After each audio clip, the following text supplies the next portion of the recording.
Baik, di sini saya akan membahas mengenai apa itu manajemen keuangan lanjutan. Manajemen keuangan lanjutan adalah strategi pengelolaan keuangan yang lebih kompleks dan mendalam dalam suatu perusahaan atau organisasi. Tujuan utamanya adalah memaksimalkan nilai perusahaan, menjaga stabilitas keuangan, dan memastikan keberlangsungan usaha. Selanjutnya, ada fungsi dari manajemen keuangan, yaitu yang pertama, perencanaan keuangan. Di situ untuk menentukan kebutuhan dana, sumber pendanaan, dan perencanaan arus kas.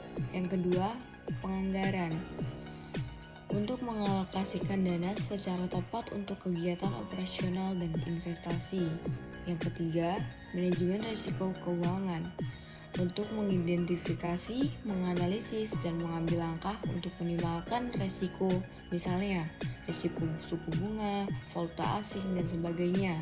Yang keempat, pengambilan keputusan investasi. Untuk menganalisis potensi keuntungan dan risiko dari berbagai opsi investasi. Yang kelima, pengendalian keuangan. Untuk memastikan dana yang digunakan itu efisien dan sesuai rencana. Selanjutnya, ada pun tujuan dari manajemen keuangan lanjutan. Yang pertama, memaksimalkan nilai perusahaan. Untuk menjaga kinerja keuangan agar nilai perusahaan terus meningkat. Yang kedua, menjaga stabilitas keuangan. Untuk memastikan arus kas cukup untuk memenuhi kewajiban jangka pendek maupun jangka panjang. Dan yang terakhir, menjamin keberlangsungan usaha. Untuk mengoptimalkan struktur modal dan penggunaan dana agar perusahaan dapat bertahan dalam persaingan. Dan yang terakhir, tema yang dibahas dalam manajemen keuangan lanjutan, yaitu yang pertama, manajemen kas dan modal kerja.